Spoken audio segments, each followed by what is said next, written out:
Hello and welcome once again, and I'm sorry for the delay. I had to redo my video of this little penguin, and I'm getting right into it.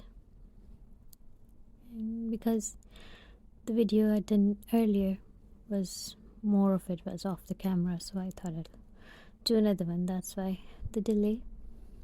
And I've just rolled some wool, and this is going to be the body of the penguin, and you can make it as big or as small as you want to. Mine is, I think, around 2 inches, and I'm going to make it firm. And this is the head. Just rolled some wool and kept felting it, but and I didn't felt it quite firmly because I want to attach it to the body and then do the both together. So I've loosely felting it, just getting the shape in. And once I've attached it to the body, then I'm going to make it really firm.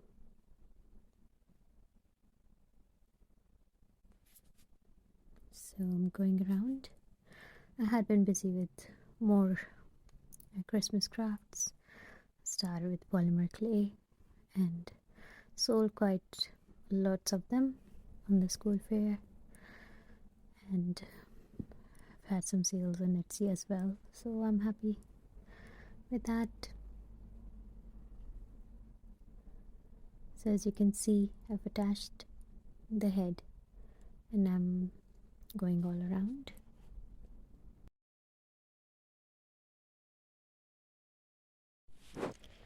Now I'm building up with more wool on it, as I wanted it to be a lot rounder and it just looked quite thin, so adding more wool to the body as well as the head.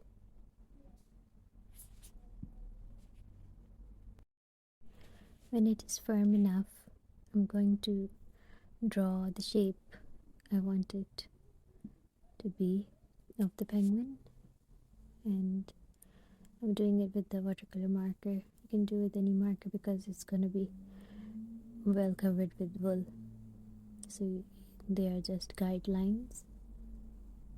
So here I'm shaping where the black part is going to come, and it's easier if you do a sketch before you do, so you know what you have to follow.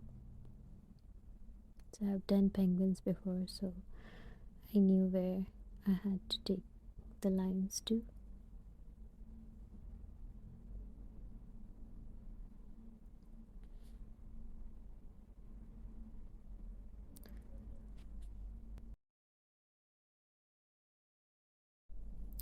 I've taken black merino top and I'm starting right from the top, from where the black line comes just above the beak.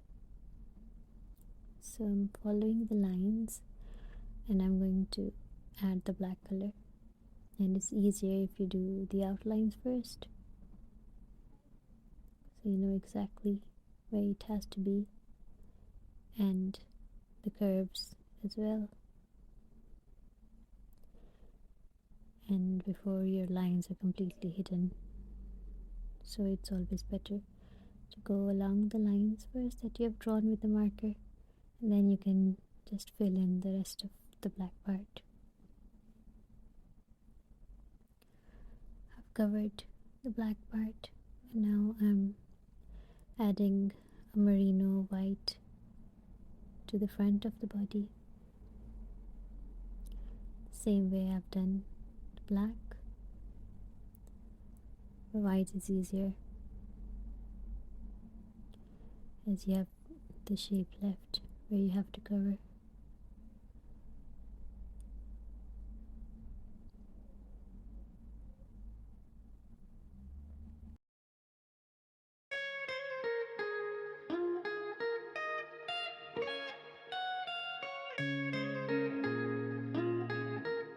When it's nice and firm, you can go over with the fine needle and make it neater.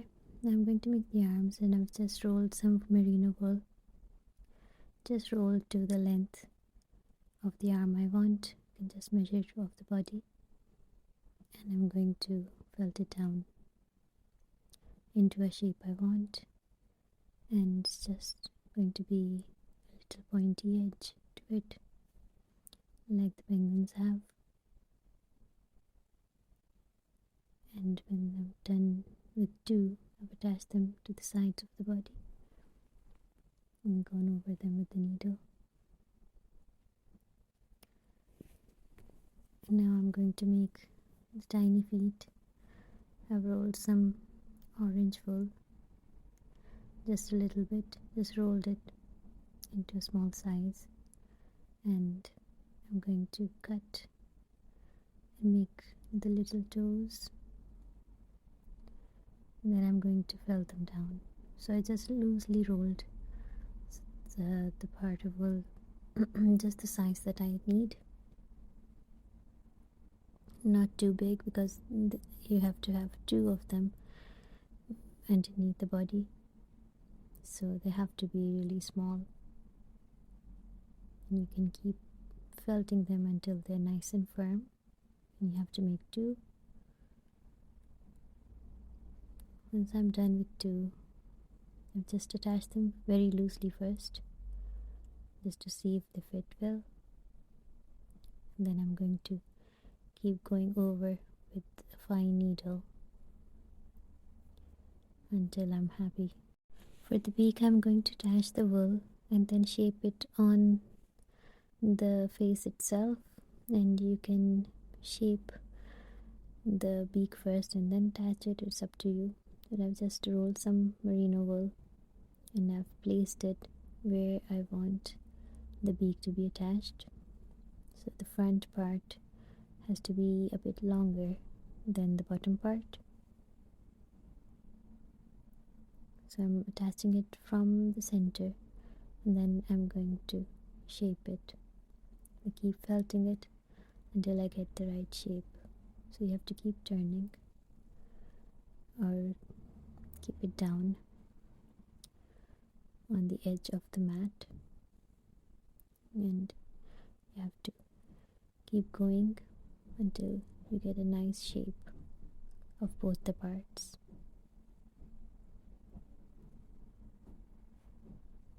Trying to make nice edges, and once you've felted enough, you will know if you're going in the right direction. So this way it's going to be of the perfect size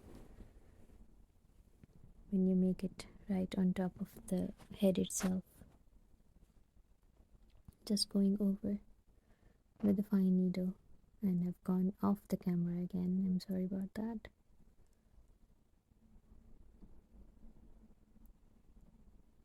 Just going all around. For some parts you have to put it down so you get it nice and firm, and take a fine needle for this.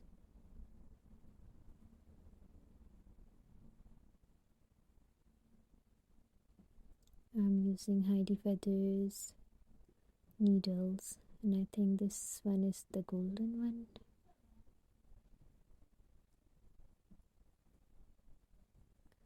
And for the finishing I use the light blue one, and the needles are the best. So once you're happy with the beak, I have to move on to the eyes.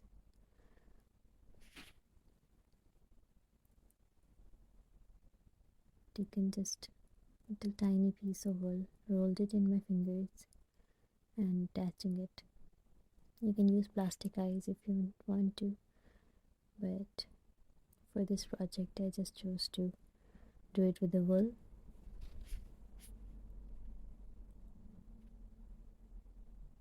Because I just need 2 dots of eyes, no eyelids.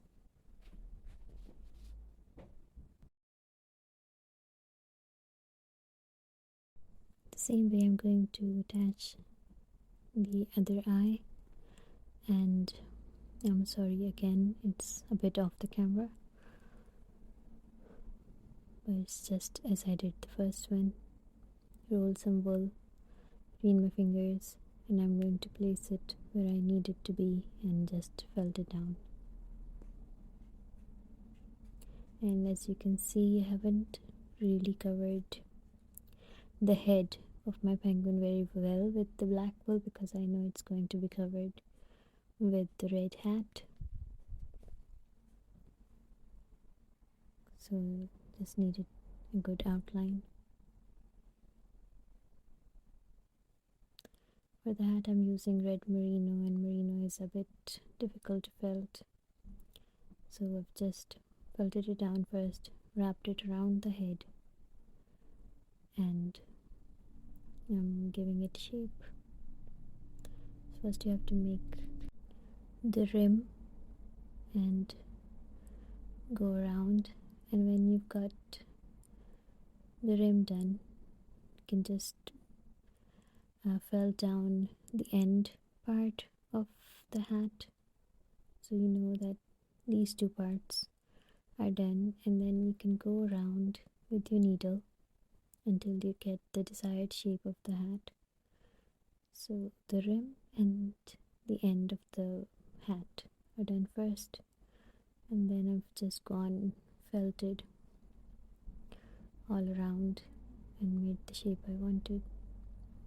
This is a felt sheet I'm cutting into a little leaf, and I've just attached it with my needle right in the middle. You can make any shape you want. I just cut down 2 leaves stuck together, and with a darker red I made a little cherry.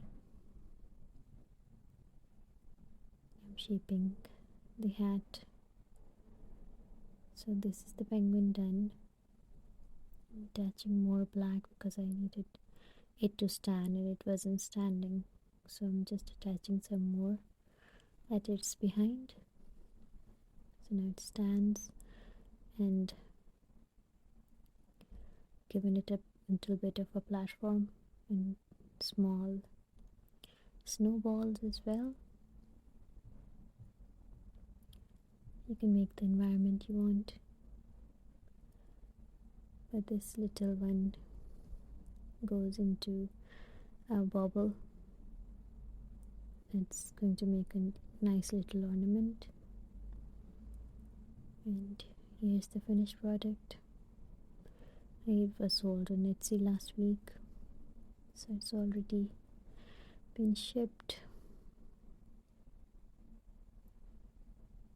And I had to make another one for the video because the first video was ruined. So as you can see, it's really cute and really easy to do. Sorry about the background noise.